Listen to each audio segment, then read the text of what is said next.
President Trump pushes to fund Ukraine again. Is this a betrayal of his base? Or perhaps is it more of a strategic approach to make both sides happy? Well, we're going to unpack that today. I'm Ryan Howard. Welcome to Filibusted Headlines, and I'm going to be joined by Troy. And Troy's going to guide us through a little conversation here. If you can't tell, there's a little bit of a divide happening right now among all the people on this move from Trump. And so Troy's going to guide us through a little conversation. He's going to give some commentary on this as well. But at the end, we're going to go through and determine whether we should still be friends if we disagree with people, or if we should cancel each other and just go hardcore, black and white, no nuance. So, Troy, welcome. Glad you're joining me here today. Canceled. Thanks, Ryan. Glad to be here. Hopefully we don't cancel each other by the end of this conversation. Yeah, we'll see. I'm not sure what you're going to bring for us exactly. So I think we'll see, but hopefully we'll still be friends after this. So let's just dive right in here. I just want to give a shout out. Doug did such an awesome job preparing the notes for today. And I don't know if we can do it justice. We're trying to find a way to deliver all of this detail to you, but that's why you got to make sure you're tuning in here to get all the details from us. So let's just jump right in. So Trump says he struck a deal for the U.S. to send weapons to Ukraine via NATO. And so this is something that, so NATO will foot the bill, basically. So July 10th, 2025, just yesterday, Trump announced that on NBC News that the U.S. would supply weapons, including Patriot systems, to Ukraine through NATO, with alliances reimbursing the full cost. And so this package is valued at around $300 million. And this really is the first time Trump has used his presidential drawdown authority since returning to office. What that is, I had to confirm what that was, but that's just his ability to quickly transfer defense articles and services from U.S. stockpiles to foreign countries in response to unforeseen emergencies. So, I didn't know what that was either. Yeah, that's cool. Well, it's good to get some clarity to make sure we're talking about the specifics here. And so that's exactly what he's doing. But Trump there's a quote here from Trump. He says, "We're sending weapons to NATO, and NATO is paying for those weapons 100%. So what we're doing is the weapons are going out and are going to NATO, and then NATO is going to be giving those weapons to Ukraine, and NATO is paying for those weapons." Wow. So he released, he also teased a major statement that's going to be coming on Monday, I believe Monday, on the 14th, that regarding Russia. And so that's hinting at his growing frustrations with Putin and a lack of progress in ending the war. You know, I just, out of the gate on this, you know, this is why I say we really need to be committed to principles, not to people or, you know, ideologies based in, you know, whatever. We need to really have our core, our foundation that we are standing on. And so when we say, that's why I say here, okay, we say that to say this, has Trump's philosophy changed with Ukraine? Is this just a blanket excuse to keep U.S. involvement in this? Or is it something that maybe there's a little more strategy happening here to put pressure on Russia? Now, my thought is that this, you know, out of the gate, I'm thinking, I think Trump really wants to get out of these forever wars. I think he genuinely doesn't want to be in them. And so for me, my head goes to, this has got to be all about pressuring Russia and not about actually supporting Ukraine, because he's been very critical of Zelensky. And I know Zelensky, you know, Zelensky's not exactly relaxed right now. Like, oh, okay, now we got the money flowing again. You know, we're good to go. You know, he's obviously on pins and needles and anxious about what will happen, because the other funding is coming to an end. And so, what do you think? What's your initial reaction to this? I'll just say I was shocked when I heard that we're sending money to Ukraine. So I was like, whoa. I was like, does Trump is he even listening to his supporters right now, you know, or his base? Like, or is he knows he doesn't have to win again? Hey, buddy, give me 1 minute, son. And he doesn't know he has to, you know, he doesn't have to win again. So he doesn't have to make people happy. I don't know, you know, so I think getting into the details of this is going to be very helpful for a lot of people, because I think a lot of people are kind of asking that same question.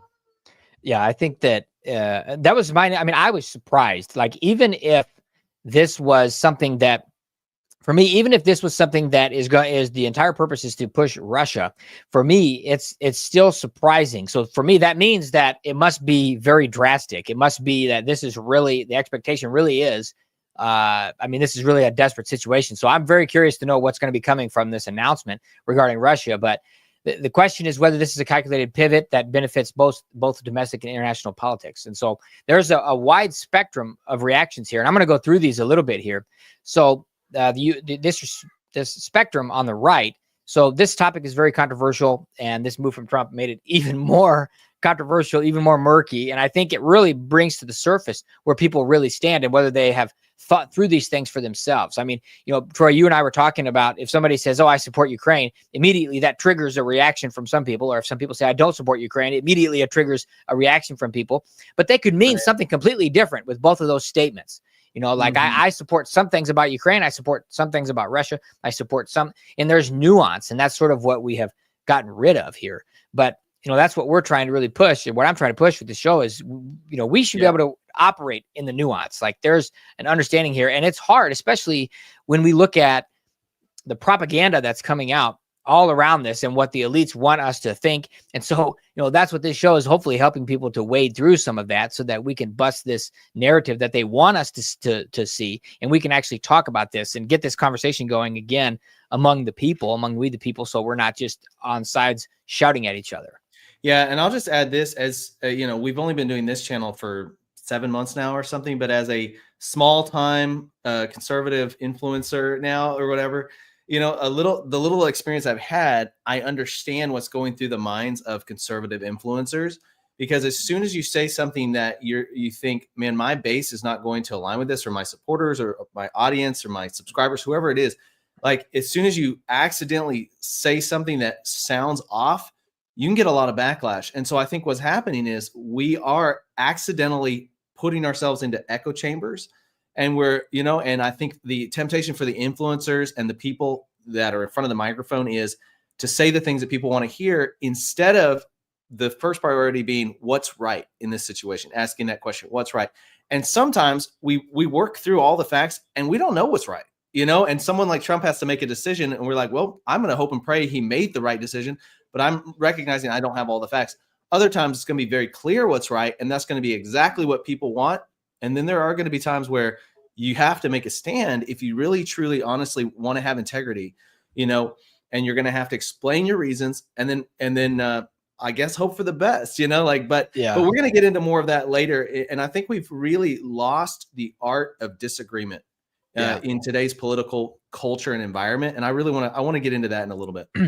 Yeah. And I think that, I think that as we look at these different camps, like I think these influencers to some degree can kind of set themselves up for that problem when they take a different viewpoint, or when they have a little bit different angle on something, because they haven't prepared their audience for the reasons behind the things or the real foundational things. And like I did an episode on my podcast when I ran for office. I said it's called Principled People in Politics. And if you go into politics and you don't base everything on principle, and you're not willing to talk about and take positions on things before you're in office, like good luck keeping those principles in office, while you're in office, because there'll be one little thing. Well, I need your support on this bill, and I need you to be on this if you want a cabinet position. Yeah. And so it's kind of like, it's the same thing here. Like I'm saying, everything I'm saying, I'm giving you the reason to say, I'm surprised to see this by Trump, but here's the reasons based on what I know about him, why I think he would do it. But we need to also realize that Trump is not a normal politician. He is somebody who actually came into office and did what he said he would do. Like he actually is, in modern history, one of the only presidents that has actually delivered on a lot of big critical things, instead of just being especially pro-Christian things. I've got a book here called Over 100 Pro-Christian Things that Trump did in his first term.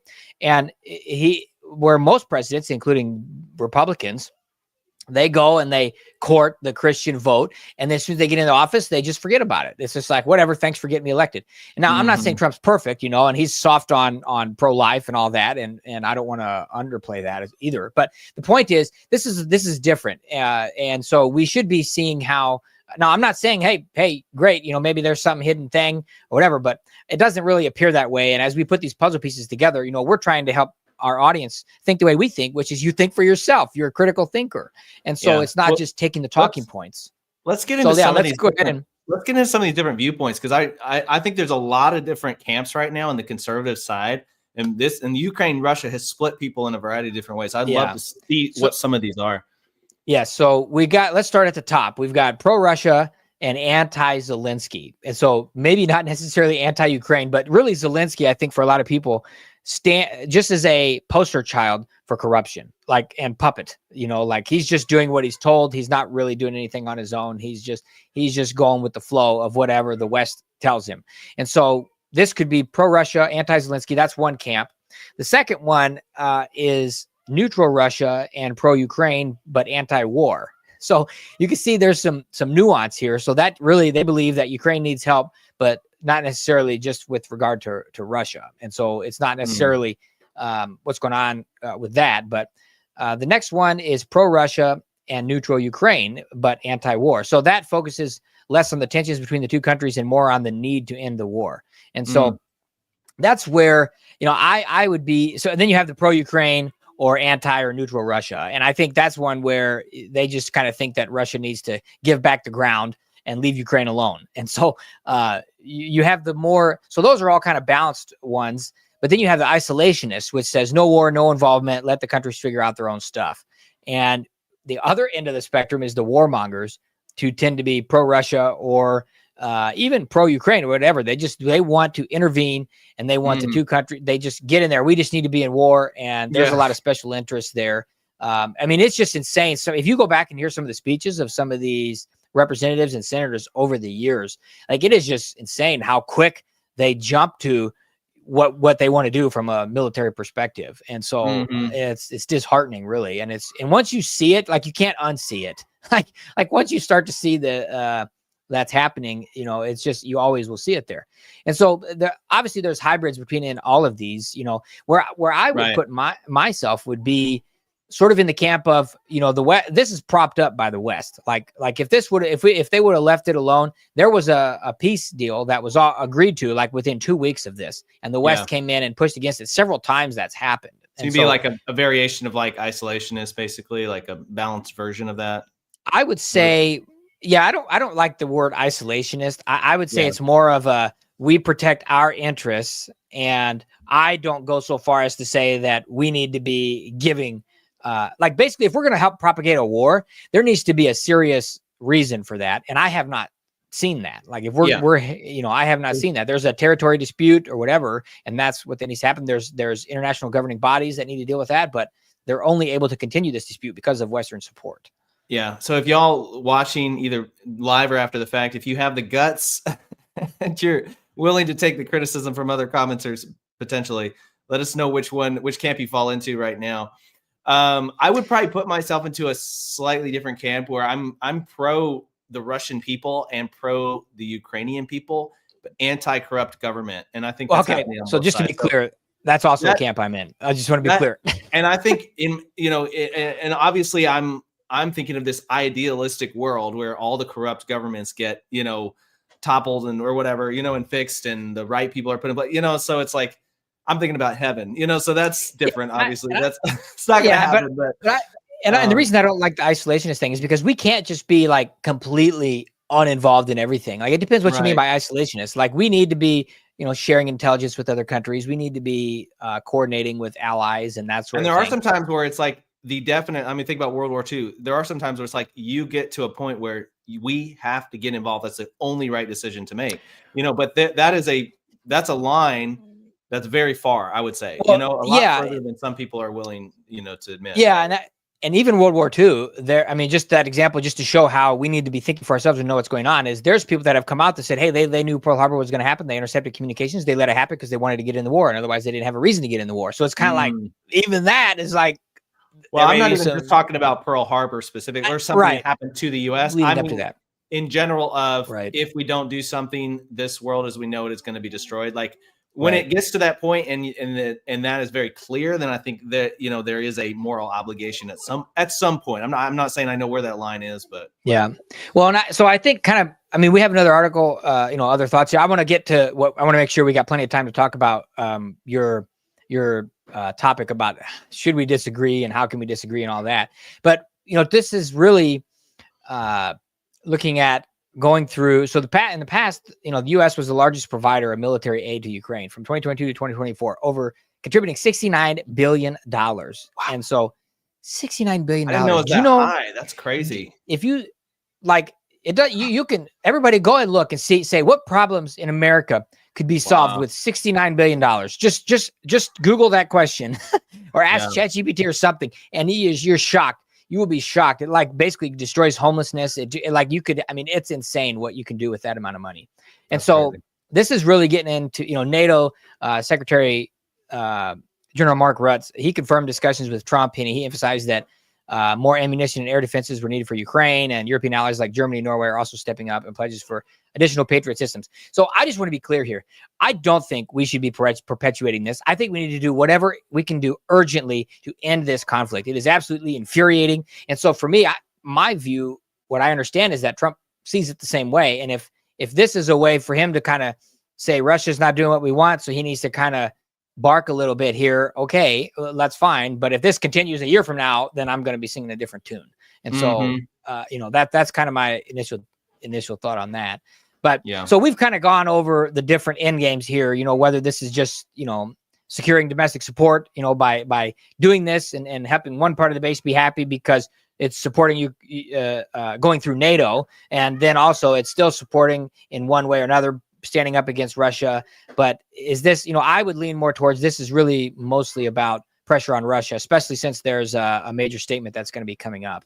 So there's, I don't know if you have any other thoughts on this before we jump into some of your stuff here, but I know Trump, Trump pushed for 5% of GDP that NATO would be and European allies would be increasing their defense spending with regard to this. And also Ukraine, Zelensky, he called these recent talk, he's still anxious about whether the U.S. will continue to aid. And so he should be, and, rightfully so. And so the question is whether this is just a calculated move to, kind of confuse adversaries and allies and everybody, or is this just kind of genuinely navigating a geopolitical landscape here for what we can do? So those are kind of my thoughts on this. I think, and if you have any other thoughts, or let's jump into some of your, I think one thing that I think is it's very good that, it is confusing, even in the comments, people are saying, I'm confused. Overflow of Glory says, I'm confused. It's like they all go back on their words, right? That when Trump said, okay, now we're going to send more support to Ukraine, it's like, wait a minute, I thought you ran on not sending any more support. But I would say my initial thought is making NATO pay for it is commendable and definitely a lot better than what we were doing before. Although technically the U.S. is part of NATO, so technically we still pay for what NATO pays for to an extent. We're just it's shared among many different countries. So we're still paying a little bit for it, but but I would also say, another side of the coin is once you get into office and you have access to a whole lot more information you didn't have access to before. So there is a part of me that wants to go based on what I know about Trump. And I'm not willing to throw in the towel and say, oh, I'm not going to support Trump at all anymore, any of that. Like I have not gone there at all. I know some people have gone there, and I understand if you have. And I think that's going to lead us into this conversation in a second, because I would say, I get it, right? But I'm not going to go there, and I'm going to trust not everything he does and says, right? Not that he's making all the right decisions all the time, but I'm going to trust what he knows and what I've seen him do so far, that he's making the decision he thinks is the right decision. So whether it pans out or not, we'll have to wait and see. But that's what I believe. So what are your thoughts, Ryan? Yeah. So I think to kind of wrap that, I think that when we look at politics, I mean, it's understandable that, we've talked about this before too, where people get into office, things aren't exactly the way they thought they were. They think they can give free lunch and recess to everybody, and then they can't. And so they turns out things cost things, and okay, that's understandable a little bit. What I don't tolerate is when people have a huge flip on what they appeared to stand for, and then it's a flip when they get into office. And so when I look at Trump, I don't think he is, like I said, like any other politician in recent modern history, where this is more like a strategic thing. It's the same thing like with the Bible, and I'm not comparing Trump to the Bible. I'm not comparing his actions, but it's a principle. Okay, the Bible, if I have an assumption that there is nothing contradictory in the Word of God, if somebody brings me something that appears to be a contradiction, then I should say, oh, I guess that's wrong. Or should I say, well, maybe it's an invitation for me to dig a little deeper and look into it. And it turns out there is nothing contradictory. When you look in the original languages, or you look at the context, or you look at the audience, there's no contradiction. And so it's an invitation to look into it. So it's the same thing with this. It's like, well, if I really think that Trump stands for these principles, then let me pause and say, is there any way that this makes sense without violating what he ran on?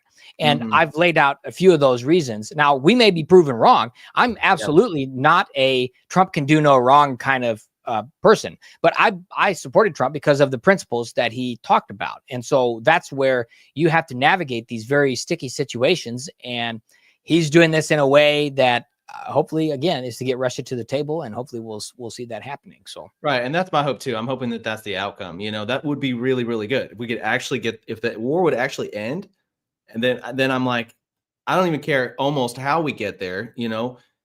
As long as we get there, right? Like as long as it's in a good way, like as long as we get there in a good way, And so yeah. if that's what he's doing, that's what he's playing out at, I'm all for it, but we're gonna have to wait and see. But I would love to. I think dive in. Yeah, let's see what you got for us here.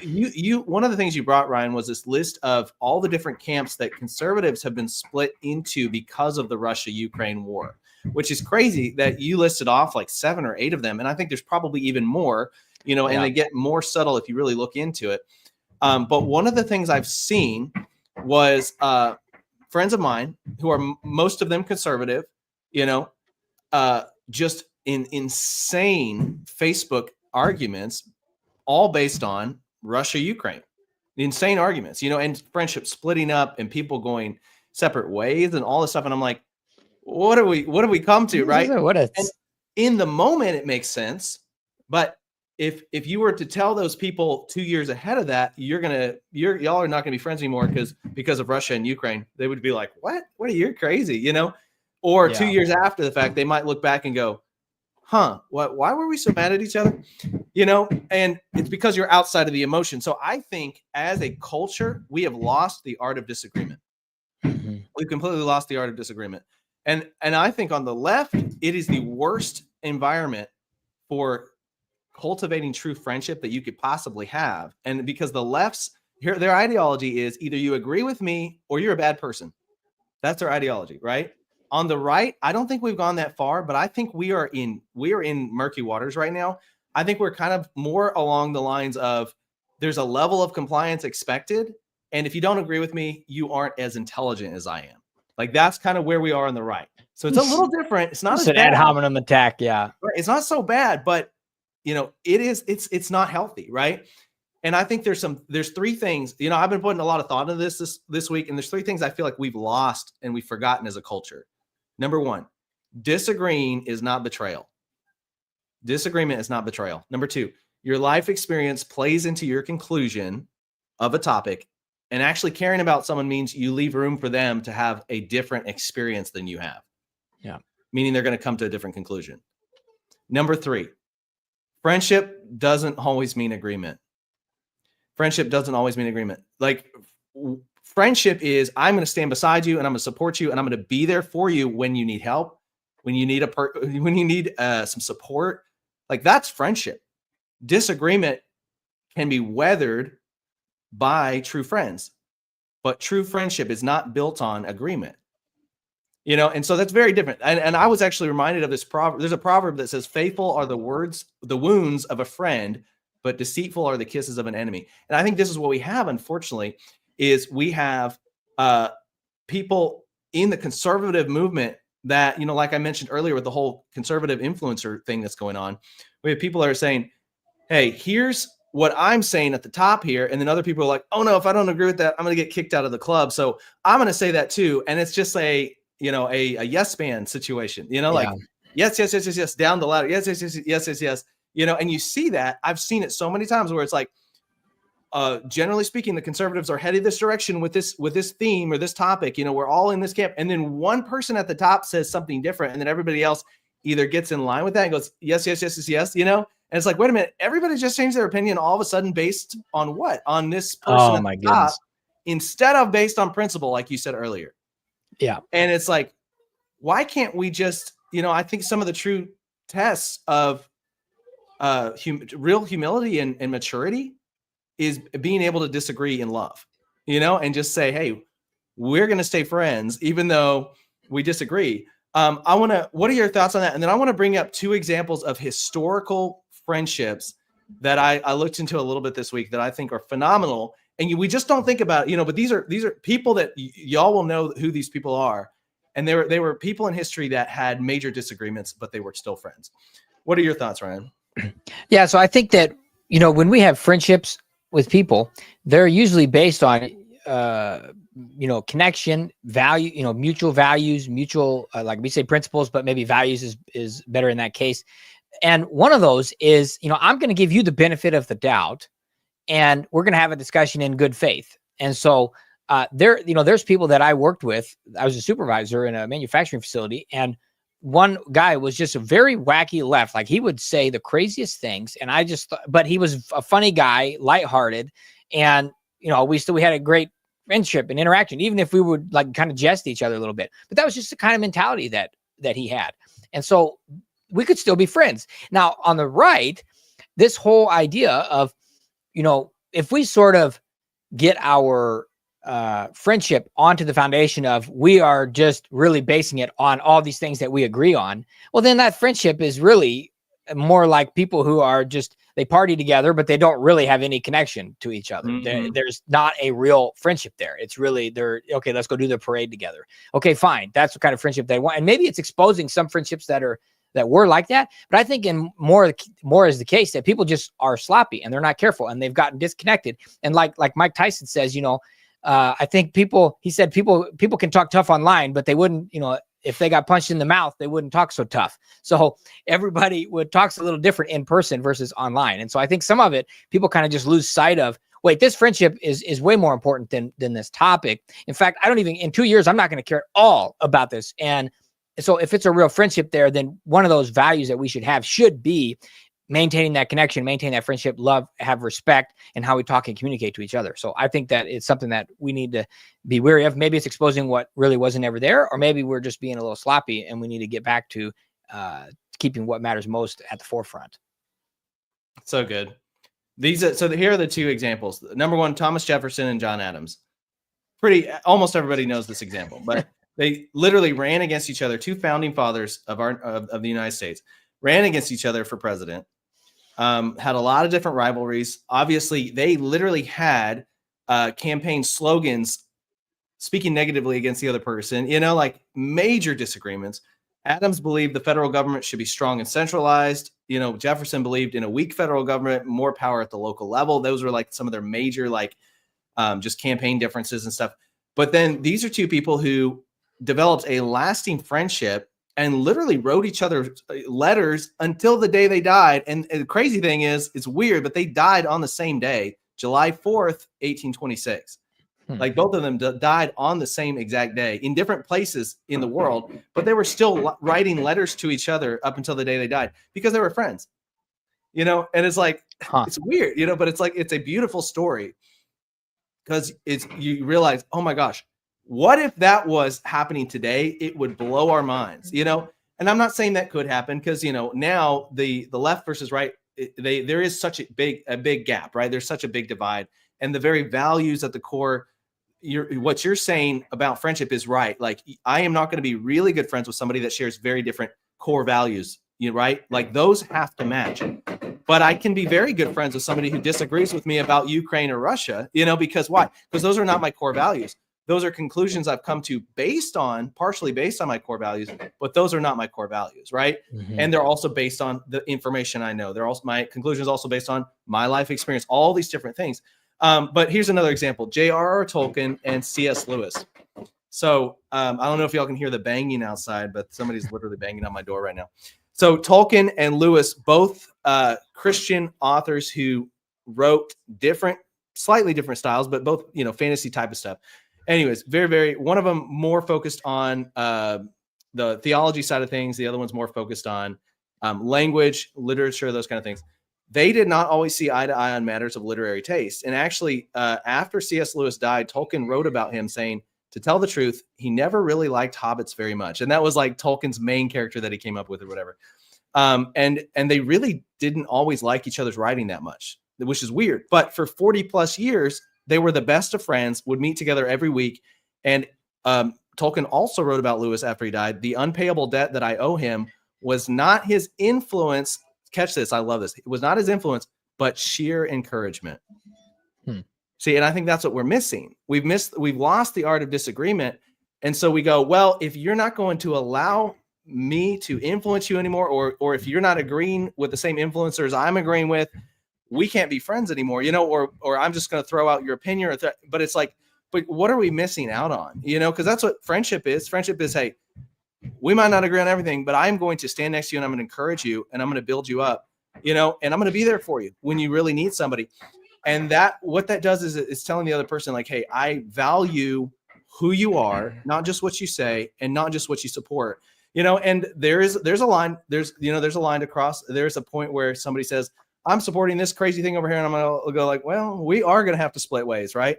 But that line is very, very far away, and should be, so what are your thoughts, Ryan? Yeah, I think that, so I have a friend who is married to someone, he's a very bold, hardcore conservative, and she is a very left-leaning, not conservative. That's crazy. And this was, probably a few years ago, and I remember thinking, like, because I had a conversation with them, and within like 60 seconds, I'm like, how can you do this? And it's like, how? And he's like, well, we just don't talk about it. Like, I mean, it's not, and it turns out there's a lot more to a relationship and a friendship or a marriage than what your political views are. And so I think that it's kind of like, okay, well, yeah, that's a good point. Like, really, does it, like, in my, like, they were probably married for 8 years before it was even in public discussion every single day. You know what I mean? Like it used to be, oh, you might be able to guess what somebody thought, but it wasn't like they wore it on their sleeve every day. And so I think that it does matter what we think. And I would still sit there and be like, hey, friend, like you got a crazy view on this, but let's talk about this. And, it's kind of like with love, like if I'm sitting here and somebody's drinking a glass of poison, it's not loving for me to affirm them and no, that's safe. Yes. Go ahead and drink it all you want. That would be the most unloving thing I could do for somebody. But for me to sit, it might be loving for me to slap it out of their hand and, okay, but don't read into that analogy too much. But it's also would be loving for me to say, look, let's talk about this. Like, why do you want to drink that? Like, what is this? Let's tell me about it. And that's the loving thing to do is, you share the truth with people and you do it in love and you do it in a respectful way. And there's different, that's a relationship. And so that for me, when you say Jefferson and Adams, it kind of reminds me a little bit today, like the Democrats and Republicans used to, like the Democrats used to be pro-traditional marriage. They used to be more pro-life. They used to be more pro-border. Like it's all shifted. It's all shifted. And so in the, 30 years ago, we were talking about the best ideological or the best intellectual way to do a similar result. And now we're talking about very, very different things. And so it's very different today than it was 20 or 30 or 50 years ago. But at the same time, which I think is a very good point to make, because it shows like, well, we should follow the principles, not the party, and if the party shifts to different principles, then it's like, well, no, I'm going to go with where the values are, I'm going to go where the principles are.